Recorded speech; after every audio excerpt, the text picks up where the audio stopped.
So there are many ways you could define it, but ultimately it's about the contribution to the world. And then we can start to talk about what the world is. For me, the easiest way to do that is, are you positively contributing towards the SDGs? But the problem with that type of terminology is we can kind of get it at a conceptual level, but it doesn't become very concrete, right? I mean, saying I'm doing something towards the SDGs, I'd argue that any company who has clever marketing can say they do something for the SDGs, right? Because and you can say you're having impact simply by creating jobs. Yes. Well, look, so then I take jobs, that one, right? And then I go on to the next one. Maybe I put some dollars towards, a food campaign. So I did something on that. Exactly. And so if you really just wanted to make it look good, you could do that. So that's why I somehow have some reservations about just saying what you do for the SDGs. So the way I like to think about it is, think about there's something called the capital framework, or if you heard about that. But you think about, have you ever heard about the safe and just operating space? No. May I explain it to you? Please do. Because I think it helps also our listeners to kind of understand what it is. So there was a group of people. Just define it again. Yeah, it's called the safe and just operating space. Safe and it's just. also called the donut model. But okay. We'll get to that. So there's a group of scientists who looked at what does it mean to live as a world, as a country, as corporates or individually within the planetary boundaries. And by that, there's essentially 9 areas that if we breach this, we won't have a world to live in. So climate change is one of them. But it's also about there's a limited amount of water in this world, right? We have a problem with the ozone layer. And so there are 9 of these things. So whereas traditional capitalism has been about let's optimize within the rounds of the finance constraints, we now have to realize that we can't just optimize that. We have to optimize what we do, social good, within what the planet can hold, because we have a finite amount of resources. Right. So think of that as an outer circle. At the same time, you got to realize that you cannot have a just society unless you give people enough to meet their minimum needs. So those are things like giving people enough to eat. There's a lot of giving minimum education, access to clean water. And there's 11 of these basic needs. So you think of that as the inner circle. This safe and just operating space is that is living within those 2 outer circles and the inner circle. So when I think about what impact is, it is about driving our world, our economy, to a place where we give people enough, but we don't breach what the planet can work on. But for a bank like DBS, one of the reasons why I wanted to talk to you was because you are looking very specifically at measuring impact, at defining impact, at trying to make sure that what you're doing has something of value that is above and beyond simply not doing bad. Because you differentiate between having an impact by not employing child labor, but then actually adding value, additionality of your effort. Just talk to me about the process of what you're doing, and now how would you advise other corporations who are thinking about following the same path? Yeah, so glad you asked that question. So again, I want to come back to what I said before, that what we're doing is not possible for everybody, because we went down a route which is very science-based. So what we wanted to understand was that, again, let me go back to the premise that the biggest impact as a bank we can have is through who we choose to lend to or invest other people's money.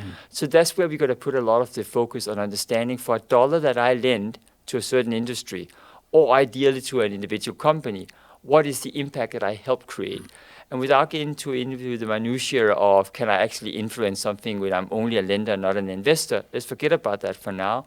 We need to know what that is. So we undertook a couple of case studies looking at 2 industries which are particularly of interest to us. One was palm oil, because of the controversies around it, and one was the car industry.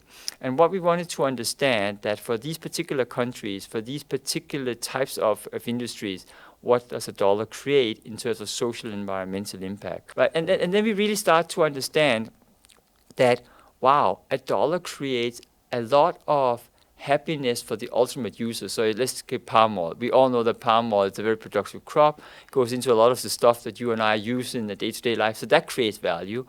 But we also started to realize that, well, it have all these negative externalities, social and environmentally. that was one realization. We probably knew most of this. But what was interesting was when we could start to see that by taking small changes, either in the requirements we had for the projects, we could reduce the negative externalities quite a bit without actually impacting at all the positive externalities, right? So we could start to then say, well, what are the most effective measures that I can step, for example, into a palm oil company? We will want you to sign up to something called RSPO in this industry, right? We can quantify what that means. And that means that the conversation becomes a lot more intelligent than just saying, I think there's some good and some bad. So we did that for a couple of industries. And now we're trying to build an alliance with other partners to try and expose this to other people as well, because we truly believe that the insight that you get from this is actually quite meaningful and allows you to do that. Now, so before we get into the methodology, when I said it's not for everybody, is when I come back to what I said before, I appreciate that that's a quite laborious exercise, and I couldn't expect every single SME to do this, right? But the exercise of undertaking studies into particular industries that you're interested in. Is that what you mean? And even if it's their own industry, you have to remember the more science-based you become, the more difficult it becomes, right? And the more accuracy you want, the more difficult it becomes. But this is one of the key questions, though, isn't it? I mean, is there a necessity in order to demonstrate and to actually have impact? Do you not need to go through this science-based methodology, this science-based approach to measuring and understanding and quantifying what you're doing? No. I think if you have the ability to it, you owe it to yourself to do it. But I also don't think it should be a source of inaction. And I think that we've seen a little bit of that creeping in right now. It is a little bit too easy to say, oh, I don't have the capacity, I don't have the data, so I can't take any positive steps. We all know some basic stuff you can do in your business to, if you close your eyes and say, I don't know what's going on in my supply chain, you don't need data to know that. You should probably go and look under the hood in the factory and find out if there's child labor being employed. So I'm sending you a missed signal, and I know that. But I'm saying is, if you're a big boy, you play by big boy rules, and you try and do some of these things. If you're a smaller guy, then you try and do the best you can within your means. And this is particularly relevant for a bank, because for a bank, if I were to do this to perfection, I would need to ask my 300,000 customers to do that study for themselves. And then I would amalgamate all that, and I'll say, now I have the picture at that level. How do you view the value of what you're doing, which is to engage with outside bodies, to create the alliance that you're talking about, and you've begun working with the Impact Initiative, which is an organization which is trying to create frameworks of measurement and understanding and valuation. How much value does that bring to a corporation? How can you convince another company to say, look, there is value in this and it's worth pursuing? Tremendous value. I mean, tremendous value in the sense that it takes the veil away, right? It forces a conversation that conveniently wasn't happen to happen before. And once you have that, you can start to take the right actions. Because one of the things that we realized in the organization when we looked at this was, even if we did everything right with the company we lent to, that company itself had a supply chain where there could be child labor further down the road. So you start to realize that because every single company in this world have limited capacity, no matter how big you are, you can start to realize where I can create most impact, positive impact, for the least amount of effort. And because we're all resource constrained, I think the ability to have that, it shows that you are willing to take the tough conversations, but also allows you to put your own scarce resources to best use. And I think the value, the insight that we learned and the actions we could take from that demonstrates that you need these types of tools. You need to be willing to undertake the full impact assessment of whatever you're doing and then have the conversation. So I think it's the only thing that is hard to convince another company on is that, as I said, the level of accuracy that you need, it can easily get into a quite technical conversation. And so I think some of the resistance, there's a resistance at the level of, I really don't want to know. But once you're convinced that you do want to know, then it's about finding the level where you think this is good enough for me to make decisions. Like anything else in life, Don't wait till you have 90% precision before you make a decision, right? But I've been having this conversation with numerous different companies, and luckily we're not alone anymore. There are other companies like us who start to realize that until you have impact measuring, you have full transparency around the impact, you really can't meaningfully move in the right direction, right? So summarize what the outcome of this process was. You went to Impact Initiative. They presented you with a roadmap and a methodology and a framework which you could use, which you then applied to the palm oil industry and the motor industry. What were your learnings from that, and what's the next step? There were the overall learnings around just how big an impact it was, right? And it's scary that not in these two industries, but in other industries, if you take and price in all the externalities, overall certain industries are actually negative for the entire world, right? So that in itself gives you something to think about.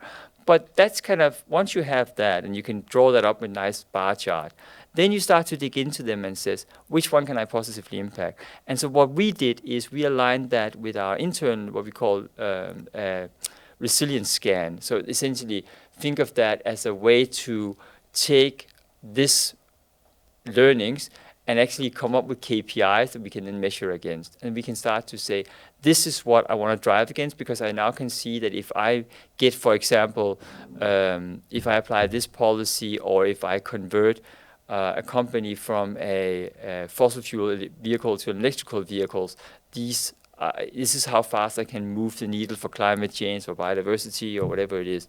Then you can start to pick your KPIs, and you can start to implement it in your company. So that was the insight that we then had. Now, the next stage in which what I'm talking to you about this alliance is we need to make that accessible to everybody. We were willing to put some money behind this because we believed in it. But for this to really scale, it needs to be available for everybody easily and at an affordable price. And that's what we want to do with this alliance now. We want to create a thing where everybody can actually go and say, oh, I want to know my impact, right? And then with various degrees of accuracy, they can actually get it done. So what does this alliance consist of, and what will they be gaining from the learnings that you have? Yeah, so this particular alliance that we're building is for banks, because as I said, banks has this unique data problem which, they can't just go and say, I'm selling shoes and I'm selling books and I can go and look at it. I got to make this work for all my hundreds of thousands of customers. So this alliance will be to bring forward first the framework, which is essentially the framework that we and others have been using. And then knowledge partners for about 4 or 5 different universities that will then say, this is robust enough.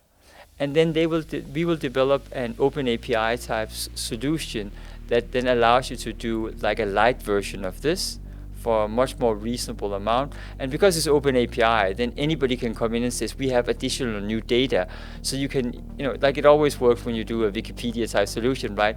When it's open, people can contribute to it, says, oh, I have some data for this. And it becomes easily accessible for everybody. If you then want the premium version, there'll be a cost to pay, right? But many people can live with the light version.